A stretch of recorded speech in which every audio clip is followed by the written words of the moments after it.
Eduardo Albuquerque era mais que um milionário. Era uma lenda viva do mundo empresarial. Fundador de uma das maiores redes de tecnologia da América Latina. Era presença constante nas capas de revistas, palestrante em eventos globais e símbolo de sucesso e inovação. Contudo, ao mesmo tempo que crescia nos negócios, tornava-se cada vez mais frio, distante e obcecado por controle. Sua vida era milimetricamente planejada, e qualquer desvio de rota era tratado como uma falha intolerável. Sua esposa, Mariana, era o oposto. Sensível, doce, luz em meio à escuridão de sua rigidez. Foi ela quem o humanizava, quem fazia de sua casa um lar. E quando ela morreu, em um trágico acidente de carro numa estrada molhada voltando de um retiro de final de semana, Eduardo desabou internamente, mas não permitiu que ninguém visse. Apenas endureceu ainda mais. O acidente não levou apenas Mariana. Lucas, seu filho de 8 anos, estava no banco de trás e sobreviveu, mas com graves sequelas. A medula espinhal foi atingida e, após meses de internação e cirurgias, os médicos confirmaram: Lucas nunca mais voltaria a andar. Para Eduardo, aquilo foi como um segundo luto. Um filho que antes corria pelo jardim, rindo, que pulava em seu colo e perguntava sobre foguetes e robôs. Agora estava preso a uma cadeira de rodas. Para um homem que via a eficiência e o desempenho como virtudes supremas, encarar a fragilidade do próprio filho foi insuportável. Nos primeiros meses, Eduardo tentou manter as aparências.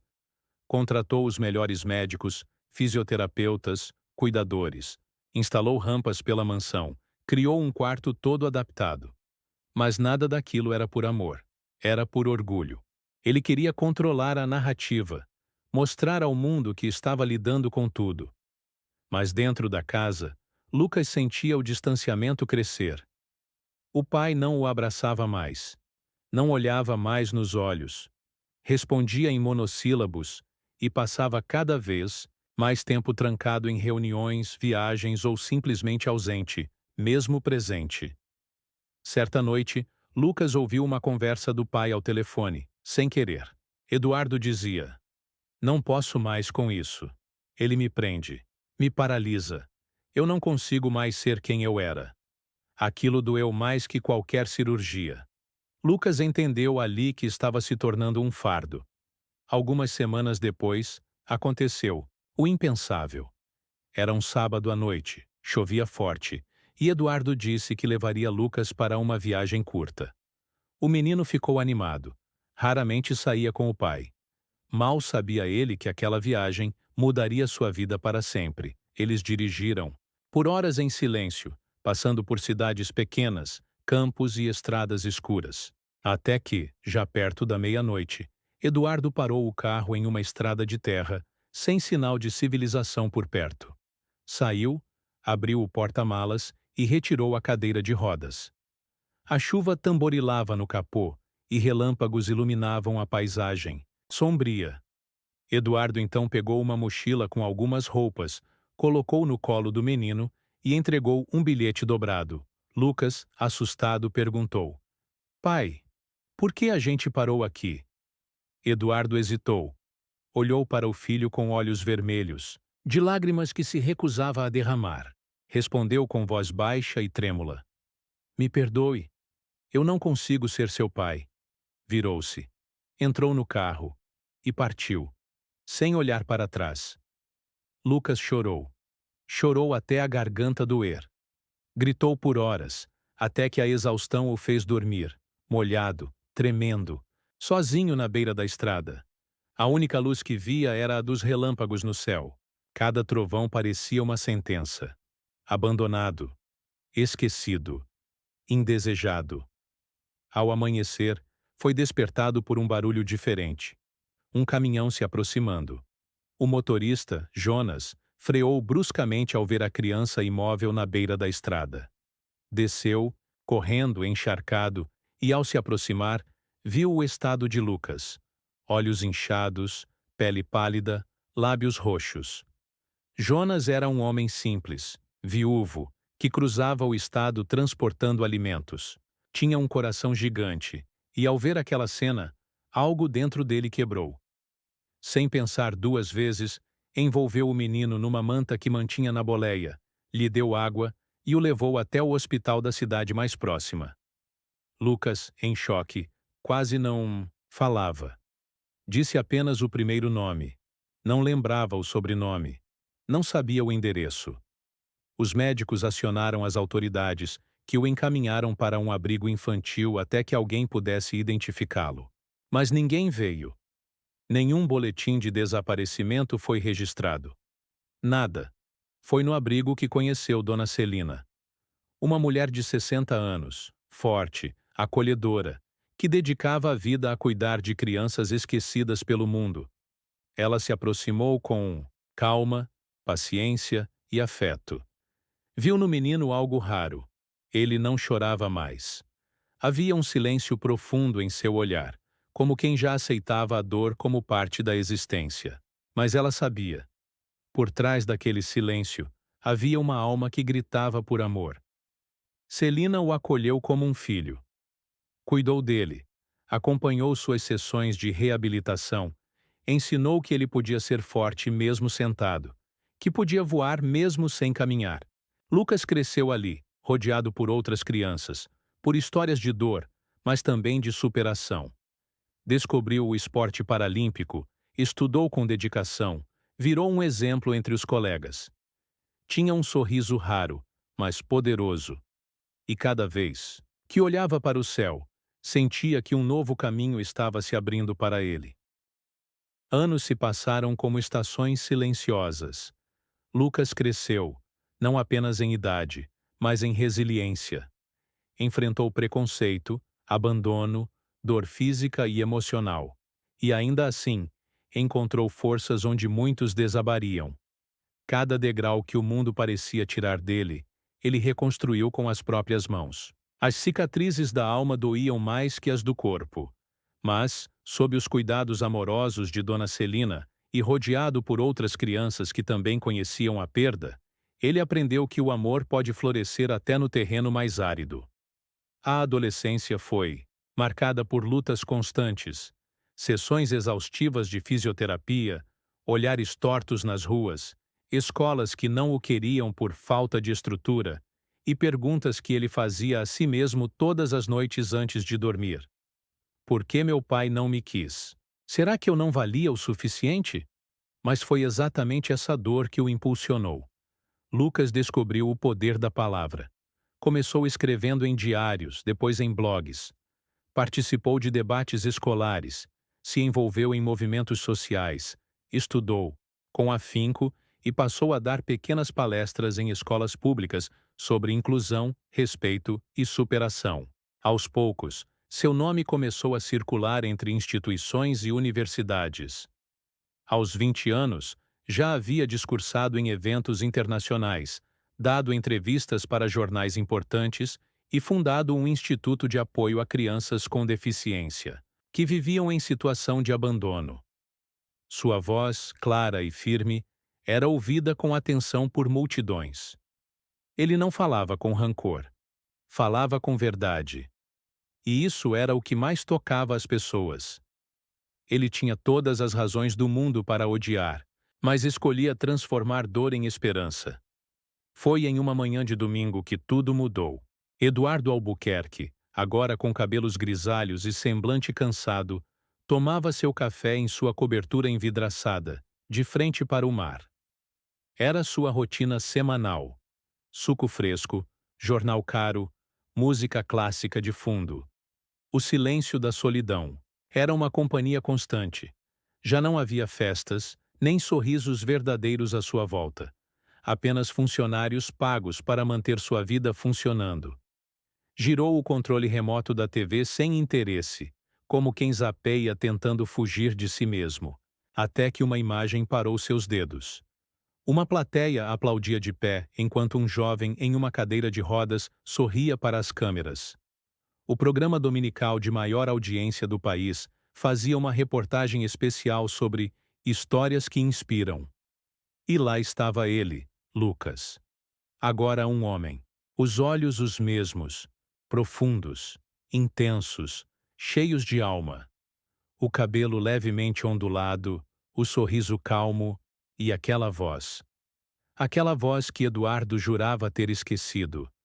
Uma voz que cresceu, que enfrentou o mundo, que sobreviveu. Lucas falava com serenidade. Fui deixado por quem deveria me proteger. E por anos, achei que isso era culpa minha. Mas aprendi que o valor de uma pessoa não está no que ela perdeu, e sim no que ela escolhe fazer com o que restou.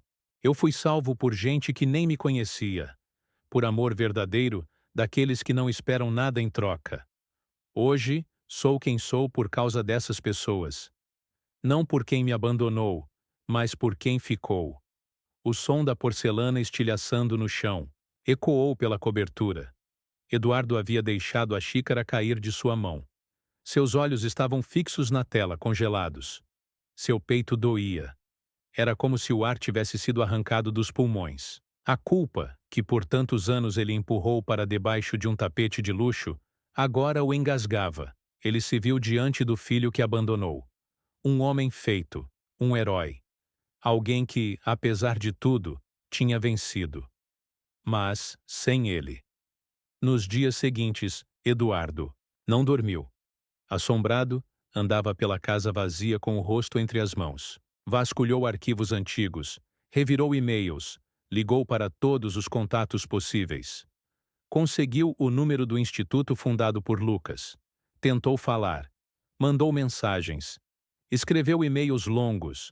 Nenhuma resposta. Até que, uma semana depois, o porteiro da cobertura o chamou pelo interfone. Uma carta havia chegado, entregue por um mensageiro pessoalmente. Eduardo correu até a portaria. Suas mãos tremiam ao abrir o envelope. Reconheceu a caligrafia. Era dele. Era de Lucas. A carta dizia: Eduardo, você me deixou no meio de uma estrada, com uma mochila, um bilhete e um buraco no peito. Eu não te chamo de pai porque pai não é quem coloca um filho no mundo, é quem permanece, mesmo quando tudo desmorona. Você escolheu partir. Eu escolhi continuar. Fiquei esperando você voltar durante anos, e quando parei de esperar, comecei a viver. Hoje, eu tenho uma família de verdade. Gente que me ama, me respeita e me ajudou a crescer. Eu não guardo ódio, não por você, porque ódio é uma corrente pesada demais para quem quer voar. Mas também não guardo espaço. Não quero sua presença agora que o mundo me aplaude. Você não me perdeu por ter me deixado. Me perdeu por nunca ter tentado ficar, Lucas. Você me deu a vida, mas foi o abandono que me fez quem eu sou. Essas palavras ecoaram na mente de Eduardo como sinos fúnebres em uma catedral vazia. A cada leitura, era como se o papel pesasse mais. Não por seu peso físico, mas pelo que carregava. A verdade crua que ele evitou por 2 décadas. Lucas continuava na carta, com aquela escrita firme, sem hesitação, sem ódio, mas carregada de uma lucidez dolorosa. Não carrego rancor, mas você perdeu a chance de me conhecer de verdade. Espero que um dia encontre a paz que tentou comprar com dinheiro. Eu encontrei a minha em cada pessoa que me estendeu a mão, enquanto você virava as costas. Eduardo nunca respondeu. Não porque não quis, mas porque não soube como. Que palavras poderiam apagar o que fez? Que frase poderia compensar anos de silêncio, de ausência, de covardia? Tentou escrever. Tentou ligar. Ensaiei dezenas de discursos diante do espelho, mas sempre falhava na mesma parte. O começo. A carta ficou ali, dobrada com cuidado, guardada na gaveta de sua mesa pessoal, junto de objetos que nunca mostrava a ninguém.